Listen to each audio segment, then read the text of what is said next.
تو میں نے تقریر کی, تقریر میں شکر الحمدللہ میرا پہلا انعام آ گیا. اس کے بعد وہ جو وہاں بھائی جان تھے مستر اکبر آبادی, انہوں نے مجھے کہا کہ آپ ہمارے بچوں کے پروگرام میں آئیے, تو آپ کی آواز ٹھیک ہے, لب و لہجہ ٹھیک ہے, تو آپ کیوں نہیں ہے. تو خیر میرے لیے بڑی خوشی کی بات تھی. ہر اتوار کو صبح 9 بجے پھر ہم بچوں کے پروگرام میں جاتے تھے. تو وہ میں 4-5 سال یہ کرتا رہا جب تک اسکول میں رہا. پھر جب کالج میں آ گیا تو پھر میں نے کوشش کی کہ مجھے اناؤنسر بنا دیں, کیونکہ اب وہ مجھے ایک چارٹ لگ گئی تھی براڈ کاسٹنگ. بالکل, وہ ایک نشہ سا ہوتا ہے. مجھے اس وقت پتہ لگا کہ میرے اندر یہ صلاحیت ہے اور میں بول سکتا ہوں. تو میں نے پھر اناؤنسر کے طور پہ میں آیا. تو اناؤنسر کا کافی پھر لمبا عرصہ تھا. پہلے ہم ہوم سروس میں کرتے رہے, پھر کوئی ایک کمرشل سروس ہوتی تھی, اس میں ہم فرمائشی پروگرام, گانے, شعر, نغمے, اس طرح کی چیزیں. تو وہ کرتے کرتے پھر ایک دور آیا کہ خبروں کی طرف پھر میرا رجحان ہوا, اور میں ٹیلی ویژن جب آیا ہے تو پہلے تو میں کوشش میری تھی کہ میں صداکاری کی طرف جاؤں اور اداکاری کی طرف جاؤں, کیونکہ میں ریڈیو پہ تو ڈرامے وغیرہ کرتا تھا. تو جب ٹیلی ویژن آیا تو میں اس میں بھی میری کوشش تھی کہ میں اداکار بن جاؤں, ہیرو بنوں کچھ. میرا ایک سوال آپ سے یہ بھی ہونے والا تھا کہ مجھے یقین ہے کہ بہت سارے پروڈیوسرز اور ڈائریکٹر نے آپ کو آفر کیا ہوگا ڈرامے میں ہیرو, کیونکہ ماشاءاللہ ایک تو آپ کی آواز اور پھر گڈ لکس آپ کی, تو ایسا ہو ہی نہیں سکتا کہ کوئی آپ کو اسکرین پہ نہ دیکھنا چاہتا ہو ڈراموں میں. بالکل وہ یہی تھا. وہ مجھے بلاتے تھے, لیکن ظاہر ہے یہ بہت ارلی ایج تھی میری اس وقت.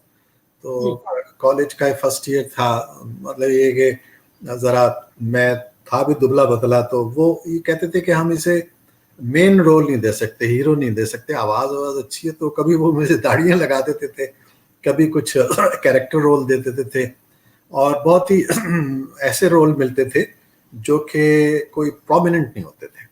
اس میں ٹائم بہت ضائع ہوتا تھا اور میں جاتا تھا. تو مجھے بس کچھ اس سے جو ہے نا اکتاہٹ ہونی شروع ہوئی, کہ کئی گھنٹے, آپ پتہ ہے یہ جو شوٹنگ ہوتی ہے یہ بظاہر تو بڑا اچھا نظر آتا ہے, یہ لوگ بڑی محنت کرتے ہیں, دیکھنے والوں کو تو اچھا لگتا ہے, لیکن یہ میں سمجھتا ہوں کہ بڑی محنت کرتے ہیں بیچارے, کیونکہ کئی دن اسی میں ان کے لگ جاتے تھے. تو وہ مجھے کہہ رہے تھے کہ مطلب ہے کہ کچھ عرصے تم یہ کرو گے تو تم پھر مین رول میں آ جاؤ گے, ہیرو بن جاؤ گے. اور کچھ لوگ کہتے تھے آپ لاہور چلے جائیں, کراچی چلے جائیں, وہاں پر بڑی فیلڈ ہے. اچھا, میں وہ اسلام آباد سے جانا نہیں چاہتا تھا, میرا گھر وہیں تھا, تو والدین وہیں تھے, تو سب. تو ایک میرا چونکہ ریڈیو سے بھی میرا پرماننٹ ایک وہ تھا لنک, تو میں جانا نہیں چاہتا تھا.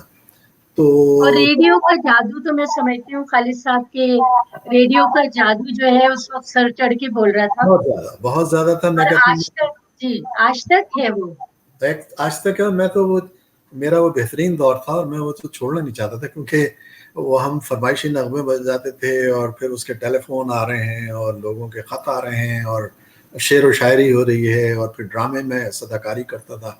تو مجھے تو بہت مزہ آتا تھا اس میں. میں کہتا تھا کہ بس یہ دنیا جو ہے نا, بس یہ چھوڑ کے نہیں جانی. لیکن وہ پھر جب میں ٹیلی ویژن پہ آیا, جب مجھے یہ کچھ نظر نہیں آیا کہ میں میرا کوئی کیریکٹر بنے گا اس ڈراموں میں, صداکاری میں, اداکاری میں, تو پھر میں نے آہستہ آہستہ جو بیک گراؤنڈ کامنٹریز ہوتی ہیں وہ کرنی شروع کی. ڈاکومنٹریز جو تھیں ان کی بیک گراؤنڈ کامنٹریز. اسی سلسلے میں پھر میں نیوز میں چلا گیا. نیوز میں بھی اس زمانے میں یہ ہوتا تھا کہ فلمیں چلتی تھیں اور بیک گراؤنڈ میں ایک آواز ہوتی تھی. اب میں نے کوشش کی کہ میں خبریں پڑھوں, تو وہ جو ہمارے ڈائریکٹر تھے وہ مجھے دیکھ کے کہنے لگے میں تمہیں بھیجوں گا تو لوگ کہیں گے بستہ کدھر ہے اس کا. آپ عمر کی وجہ سے, جی. پھر خیر میں 1-2 سال تقریباً میں پھر بیک گراؤنڈ میں رہا, موسم کا حال کبھی پڑھ دیا, کبھی کچھ. تو کبھی تصویری خبر نامہ پڑھا ہے جو وہ فلموں میں پکچرز دکھانے سے پہلے حسین صاحب پڑھتے تھے, وہ کراچی سے ہوتا تھا. ہاں, بہت شوق, جی, حسین بہت اچھا پڑھتے تھے وہ. تو وہ خیر میں نے اسی طرح کے مطلب فلمیں وغیرہ بہت پڑھی, لیکن اسلام آباد, لاہور کے جو پروڈیوسر آتے تھے وہ مجھ سے وہ پڑھواتے تھے. تو نیوز میں کرتا رہا. پھر نیوز میں پھر 5 منٹ کا ایک بلیٹن شروع ہوا, تو وہ مجھے دیا گیا. اور پھر اسلم اظہر صاحب اور زبیر علی اور یہ جو بڑے بڑے ڈائریکٹرز نام تھے, یہ انہوں نے مجھے دیکھا 5 منٹ کی خبروں میں، تو انہوں نے پھر ریکمینڈ کیا کہ مجھے خبر نامے میں بھی آنا چاہیے. تو پھر 72 میں نے خبر نامہ شروع کیا ہے وہاں سے. یہ اس طرح سفر میرا شروع. تو جیسے کہ میں اپنے ناظرین کو بتا رہی تھی کہ یہ خبروں کا جو سفر ہے یہ آگہی کا سفر ہے جو ہماری معلومات میں اضافہ کرتا ہے، اور جو بھی صلاحیت اللہ تعالیٰ نے آپ کو دی ہے قدرت کی طرف سے، ظاہر ہے جو صلاحیت ملی ہے وہ اچھی آواز تو بیسک چیز ہوتی ہے، اس کے علاوہ لفظوں کی ادائیگی اور اثر انگیزی جو ہوتی ہے. لیکن ایک اور میں یہ بہت ہی میرے نزدیک بہت اہم سوال ہے جاننے کے لیے کہ آپ کیا سمجھتے ہیں کہ ایک اچھے نیوز کاسٹر کے لیے کل بھی اور آج بھی کس چیز کو، کون سی ایسی اہم خوبی ہے جو ضرور ہونا چاہیے؟ دیکھیے کوئی ایک خوبی نہیں، میں تو اسے کمبینیشن کہتا ہوں بہت سی خوبیوں کا، اور اس میں آپ کی پوری شخصیت اس میں انوالو ہوتی ہے. مطلب یہ کہ ہم جب خبریں ہم نے پہلے، تو میں ظاہر ہے میں بھی نوجوان تھا، اتنا سیریسلی اس کو نہیں لیتا تھا، اور مجھے شروع میں بہت خشک لگتی تھی کہ یہ خبروں کا کیا کام ہے. مجھے تو جیسے میں نے بتایا کہ مجھے اداکاری وغیرہ کا شوق تھا، ندیم بننے کا، وحید مراد بننے کا، تو وہ سب کچھ تو ہو نہیں سکا، تو میں خبروں میں آ گیا. پھر خبروں میں جب میں آیا تو جو ہمارے کلیگس تھے، جو ہمارے سینئرز تھے، اور جو پروڈیوسرز، ڈائریکٹرز وغیرہ، انہوں نے یہ بتایا کہ یہ جو نیوز کا کام ہے یہ بہت سیریس کام ہے، اور اس میں نہ صرف یہ کہ آپ کو اپنی معلومات بڑھانی چاہیے، آپ کو خبروں میں انوالو ہونا چاہیے، آپ کا تلفظ، آپ کا لب و لہجہ، انداز، ہر چیز بہترین ہونی چاہیے، کیونکہ صدر سے لے کے نیچے تک جو لوگ ہیں وہ آپ کو دیکھتے ہیں. کروڑہا لوگ اس وقت بھی دیکھتے تھے، اور ٹی وی لاؤنج جو آغاز ہوا تو اس میں لوگ بیٹھ کے کھانا بھی کھا رہے ہوتے تھے، ماں باپ ساتھ بیٹھے ہوتے تھے، بچے بھی ہوتے تھے، تو وہ ایک قسم کی تربیت بھی ہوتی تھی ان لوگوں کی. ایک تہذیبی جو تہذیبی مدارج اس سے بالکل ہر شعبے میں یہ خیال رکھا جاتا تھا، لیکن بڑے افسوس سے کہنا پڑتا ہے کہ آج وہ چیز نہیں رہی، ہاں، وہ ماحول ہی نہیں رہا. وہ اس لیے کہ وہ فوکس جو تھا نا اس وقت ایک مرکز تھا، ایک مرکوز تھا، تو وہ فوکس ختم ہو گیا. اور چونکہ وہ اس وقت ایک خبر نامہ ہوتا تھا، 9 بجے ہوتا تھا، ٹائم کی پابندی ہوتی تھی، اور وہ سب کے کھانے کا بھی ٹائم ہوتا تھا، خاموشی اختیار کی جاتی تھی کہ بھئی بس خاموش ہو جاؤ، خبریں سننی. اور پھر وہ ہم اس میں پورے آدھے پونے گھنٹے سم اپ کرتے تھے پورے دن کی جو خبریں ہوتی تھیں. اس میں ہر انٹرنیشنل بھی ہوتی تھیں، اور اس میں لوکل بھی ہوتی تھیں، اس میں کھیل بھی ہوتے تھے، موسم بھی ہوتا تھا، مطلب کہ پورا ایک جامع قسم کا بلیٹن ہوتا تھا. اور پیکیج ایک اچھا پیکیج ہوتا تھا. تو اور جو پڑھنے والے تھے وہ زیادہ تر چونکہ ریڈیو سے آئے تھے، بہت ان کی مشق ہوتی تھی. ہمارے اظہر لودھی تھے، سلطان غازی تھے، وراثت مرزا تھے، عبدالسلام تھے، اسی طرح خواتین میں ستارہ زیدی، مہپارہ زیدی، ارجمن شاہین، بڑے بڑے نام تھے یہ. اور ان لوگوں کا انداز، ان کا اسٹائل، اور وہ آج تک ذہنوں میں ہے موجود. بالکل. تو وہ لوگ سب بڑی محنت کرتے تھے، مطلب یہ کہ بہت سیریس لیتے تھے اس بات کو، اور ہم لوگوں کو کہا بھی گیا تھا، اور پھر ہم نے اپنے آپ کو اس میں ڈھالا بھی کہ ہم نے اپنا امیج ایسا باہر بنانے کی کوشش کی. مطلب اسکرین پہ اور اسکرین سے باہر بھی ہماری کوشش یہ ہوتی تھی کہ ہمیں معتبر سمجھا جائے، کیونکہ ہم کسی ایسی چیز میں انوالو نہ ہوں، کسی پارٹی بازی میں نہ ہوں، کسی سیاست میں نہ ہوں، کسی کے بارے میں کوئی ایسی بات نہ کریں، ہمارے اخباروں میں کوئی ایسی خبریں الٹی سیدھے نہ آئیں. تو یہ کوشش ہوتی تھی، کیونکہ لوگ ہمیں دیکھتے تھے، ہم پہ اعتبار کرتے تھے، ہمارے جملوں پہ، ہمارے خبروں پہ اعتبار کرتے تھے، اور وہ کہتے تھے کہ یہ اچھے لوگ ہیں، اور یہ جو بات کہہ رہے ہیں وہ صحیح کہہ رہے ہیں. تو وہ ہمیں ایک پوری شخصیت کو بنانا پڑتا تھا، اور الحمدللہ ہم نے کوشش کی، اور اللہ نے مدد بھی کی. اور پھر اس میں ہم جب یہ آتے تھے خبریں پڑھنے کے لیے تو پھر پوری طرح سے تیار ہو کر آتے تھے. یعنی ہم دن میں 3-4 اخبار پڑھے ہوتے تھے، ہم نے انگلش کے بلیٹن سنے ہوتے تھے، ہم نے BBC سنا ہوتا تھا، ہم نے جو ادھر ادھر کی خبریں ہیں اور ان کے بارے میں معلومات کی ہوتی تھی، اور پوری طرح سے ہوم ورک کر کے ہم لوگ آتے تھے. اور جب وہ آتے تھے خبر نامہ پڑھنے تو اس وقت پھر ہم ذہنی طور پہ بالکل ہم کنسنٹریٹ کرتے تھے, فوکس کرتے تھے کہ ہم نے کیا پڑھنا ہے, اور بعض اوقات ہمیں بلیٹن پورا اس طرح سے اس کو ریہرس کرنے کا موقع بھی نہیں ملتا تھا, لیکن چونکہ ہمارا ہوم ورک ہوتا تھا تو ہم اس کو پورے خوبصورتی سے اس کو پڑھنے کی کوشش کرتے تھے. پوری ذمہ داری کے ساتھ, کیونکہ زیر زبر پیش کی گنجائش غلطی کی نہیں ہوتی.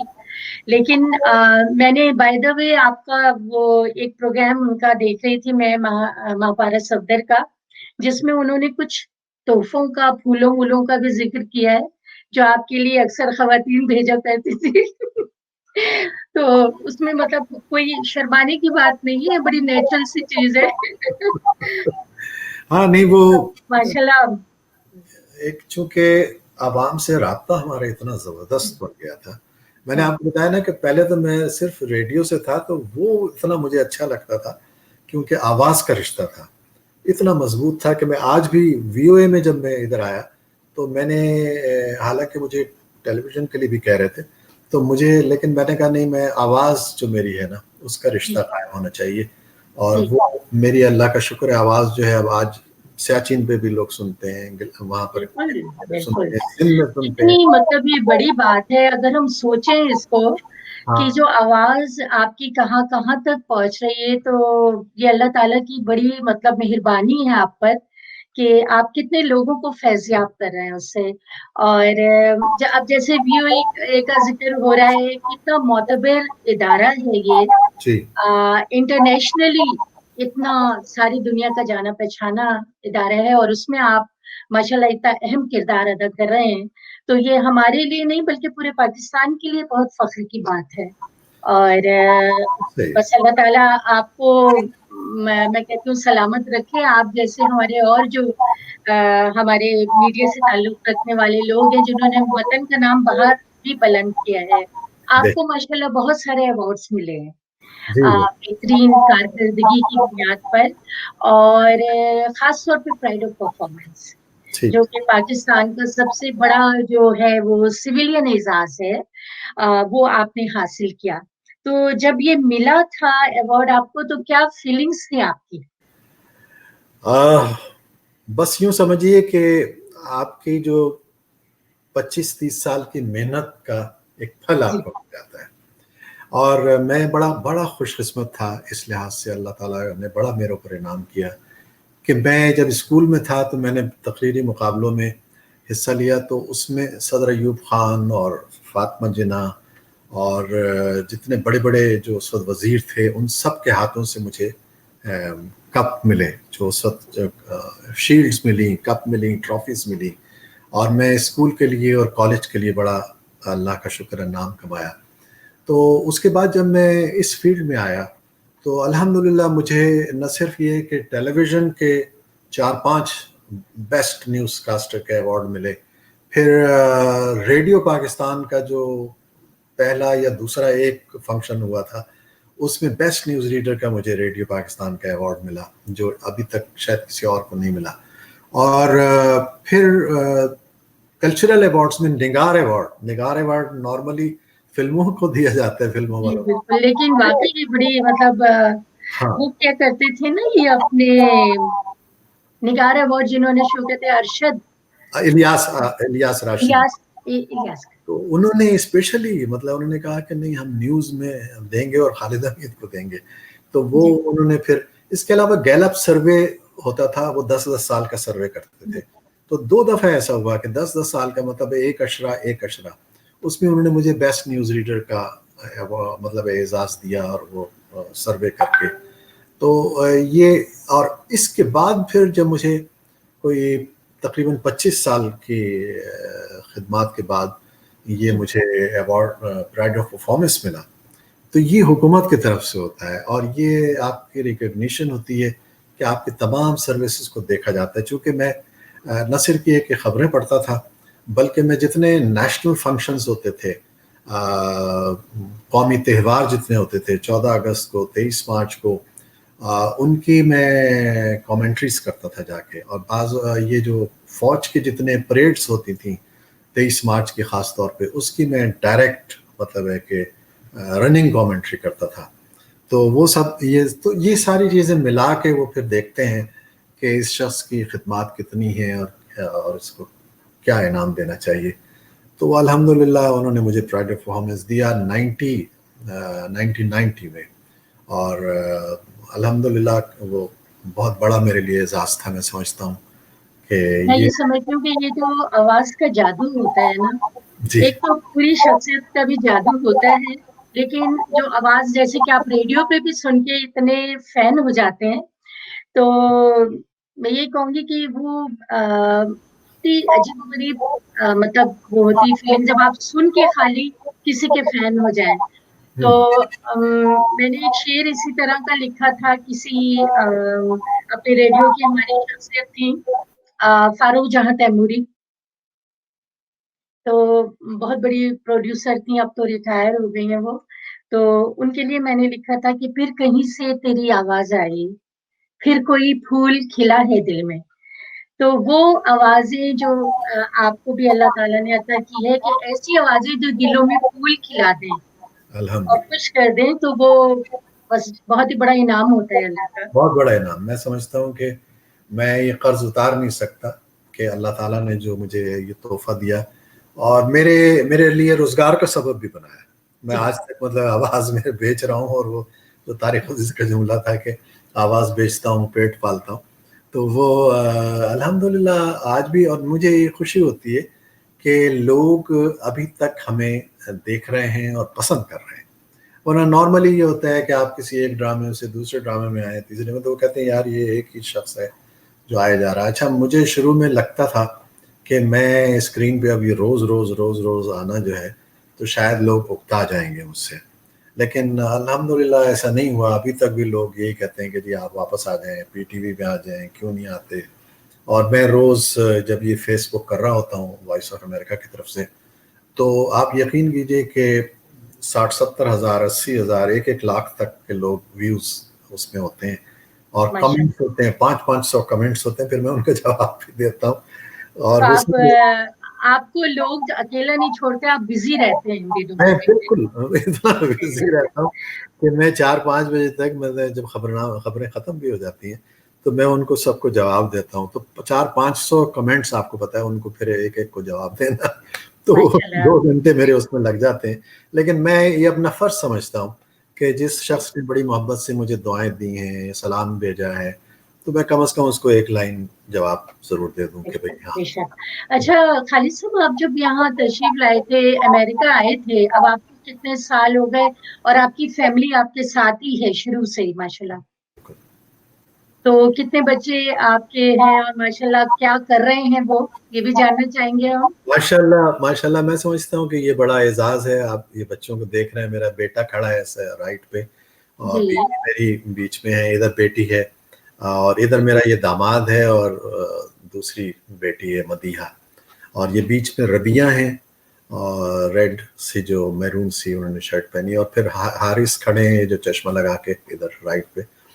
تو یہ حارث جو ہیں یہ بڑے ہیں, بیٹے ہیں میرے, اور یہ آج کل کیلیفورنیا میں ہیں, اور ان کو شوق تھا ڈیجیٹل آرٹس کا, گرافکس کا, اور انہوں نے کچھ عرصے میرے ساتھ وی او اے میں کام بھی کیا گرافک ڈیزائنر کے طور پہ, اور یہ اینیمیشنز وغیرہ میں چلے گئے. پھر انہوں نے ماسٹرز کیا ڈیجیٹل آرٹس میں, کیل آرٹس ایک یونیورسٹی ہے کیلیفورنیا میں, تو ان کو بڑا شوق تھا ان کا کہ میں جو کیل آرٹس میں جانا ہے, تو وہاں گئے, وہاں ان سے ماشاءاللہ انہوں نے ماسٹرز کیا, ڈگری لی.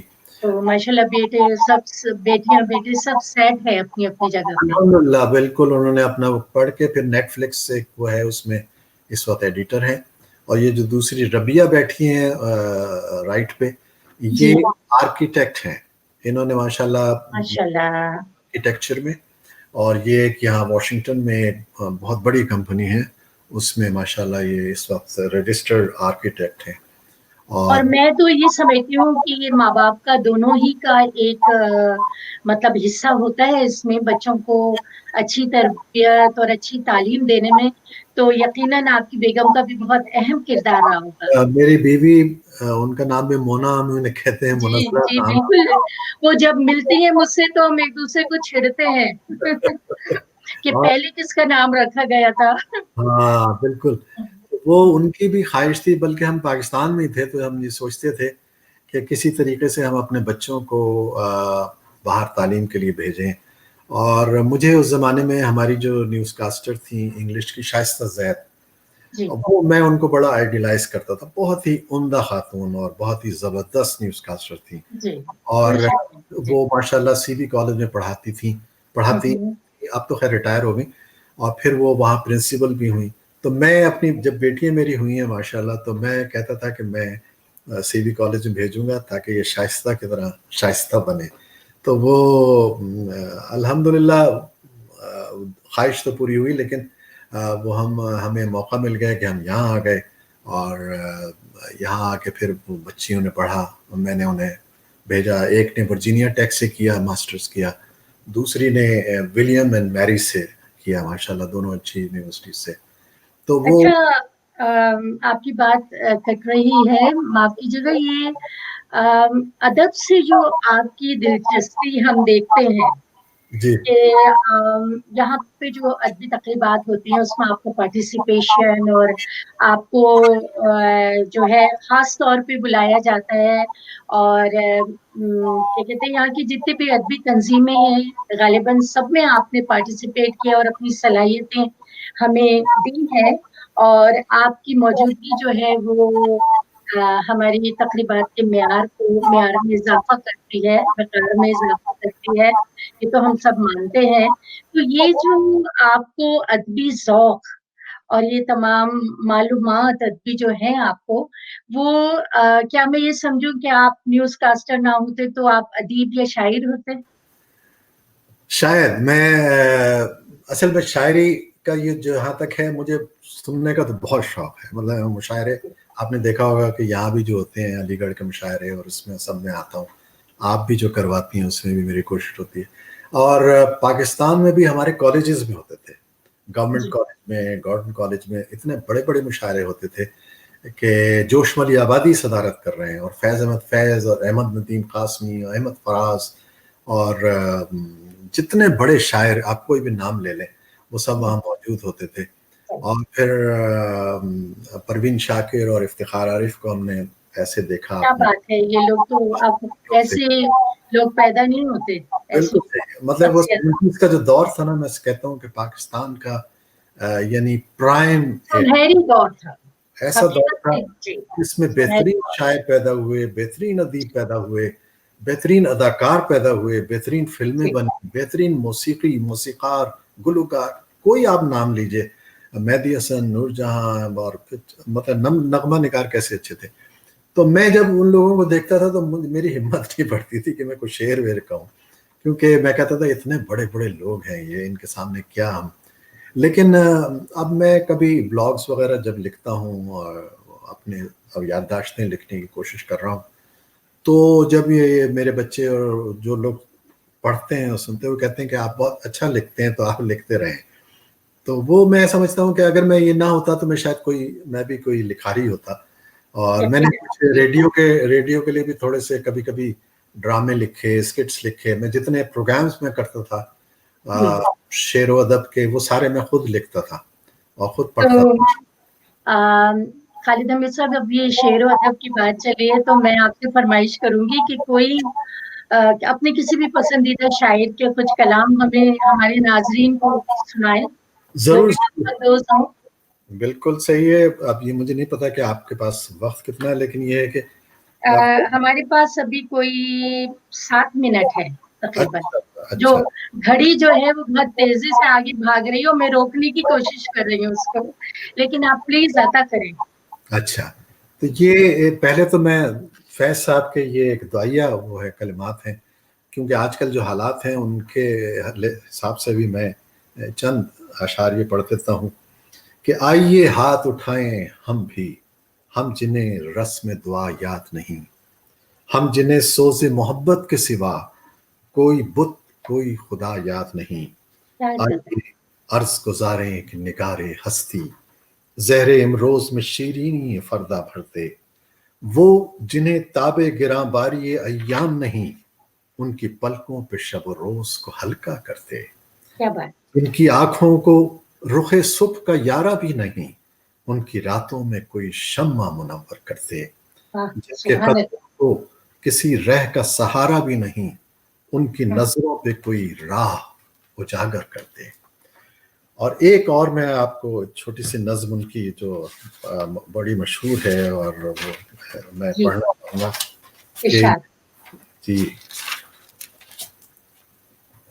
تنہائی اس کا نام ہے. جی پھر کوئی آیا دل اظہار، نہیں کوئی نہیں، راہ رو ہوگا کہیں اور چلا جائے گا.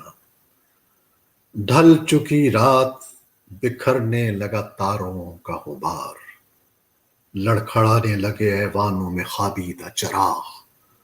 سو گئی راستہ تک تک کے ہر ایک راہ گزار، اجنبی خاک نے دھندلا دیے قدموں کے سراغ. گل کرو شمع، بڑھا دو میں و مینا و یاغ، اپنے بے خواب کواڑوں کو مقفل کر لو، اب یہاں کوئی نہیں، کوئی نہیں آئے گا. اب بہت عمدہ. یہ تو ان کی اتنی مارکت الارا نظم ہے. تو اور اگر آپ کچھ پیش کرنا چاہیں تو ضرور. ایک سرپرائز میں نے آپ کے لیے رکھا ہے. اچھا. وہ سرپرائز یہ ہے کہ ماشاءاللہ آپ خود اتنی بڑی شاعر ہیں، گو کہ آپ نے مجھے اپنی کتابیں نہیں بھیجی ہیں، لیکن میں ادھر ادھر سے پڑھ لیتا ہوں آپ کی شاعری. یہ اور تو میرے لیے بڑا آنر ہے یہ. بڑا اور یہ خبر جو آپ نے آج دی ہے، یہ بہت ہی خوشگوار خبر ہے. تو آپ کو شاید یاد ہوگا کہ اشفاق صاحب کے لیے آپ نے مرحوم کے لیے کچھ جی جی جی بالکل. جی لکھا تھا. آپ اجازت دیں تو میں وہ پیش کروں آپ کے لیے. بالکل. دراصل اشفاق صاحب اور بانو آپا آئے تھے یہاں پر، اچھا ان کا بیٹا رہتا ہے، تو اس وقت میں ایک پروگرام کرتی تھی، ادبی پروگرام آواز ٹیلی ویژن سے. ٹھیک ہے. تو اس میں نے ان دونوں کا انٹرویو کیا تھا، اور وہ گئے اور اسی سال ان کا انتقال ہو گیا. تو بہت دل پہ اثر ہوا، تو میں نے ان کی نظر کی تھی. اچھا اچھا اچھا اچھا. تو بس وہ میرے ہاتھ آ گئی ہے اور میں آپ کو اچھا دیتا ہوں. چلے، اچھے ہاتھوں میں گئی ہے، شکر ہے. ناظرین بھی محظوظ ہوں گے. آپ نے بہت اچھی لکھی ہے، بہت خوبصورت لکھی ہے، اور شاید میں اس کو اس طرح پڑھ سکوں، آئی ڈونٹ نو، لیکن کوشش کرتا ہوں. تو یہ اشفاق احمد صاحب کے بارے میں ہے. سوئے منزل چل دیا درویش دانائے سخن، بزم سونی کر گیا وہ بلبل شیریں دہن. وہ کہ تھا ایک نکتہ فہم و نکتہ دان نکتہ بدوش، نیم خوابی کے نگر میں صاحب احساس ہوش. اس نے باندھے وہ مضامین تصوف، کیا کہیں، جی میں آتا تھا کہ باتیں اس کی بس سنتے رہیں. اس کی باتوں سے آیا تھے کشف اسرار حیات. رقص کرتی ہو صدا ہو پہ، رقص کرتی ہو صدائے ہو پہ جیسے کائنات. اس کی باتوں سے آیا تھے کشف اسرار حیات. رقص کرتی ہو صدائے ہو پہ جیسے کائنات. آہ میں اس کی ہویدا ایک صوت سرمدی، صوفیوں کی حق پرستی جوگیوں کی بے خودی. داستاں گوئی بھی اس کی سرگزشت طور تھی، زمزمہ آرائی میں ایک داستان نور تھی. سچ ہے وہ ایک داستاں گو شہرائے آفاق تھا، سیقلی میں وہ پرانے آئینوں کی طاق تھا. اس کا کہنا تھا عمل کیا ہے، چراغ سینہ ہے. دیکھ چشمے غور سے کہ یہ جہاں آئینہ ہے. کھل گئے ہیں سونے والوں پہ رموں سے زندگی، جاگنے والوں کو لے ڈوبا ہے احساس خودی. یہ حقیقت ہے کہ وہ ایک ایسا دانش مند تھا جس کے کوزے میں حقائق کا سمندر بند تھا. یہ حقیقت ہے کہ وہ ایک ایسا دانش مند تھا جس کے کوزے میں حقائق کا سمندر بند تھا. ماشاء اللہ. یہ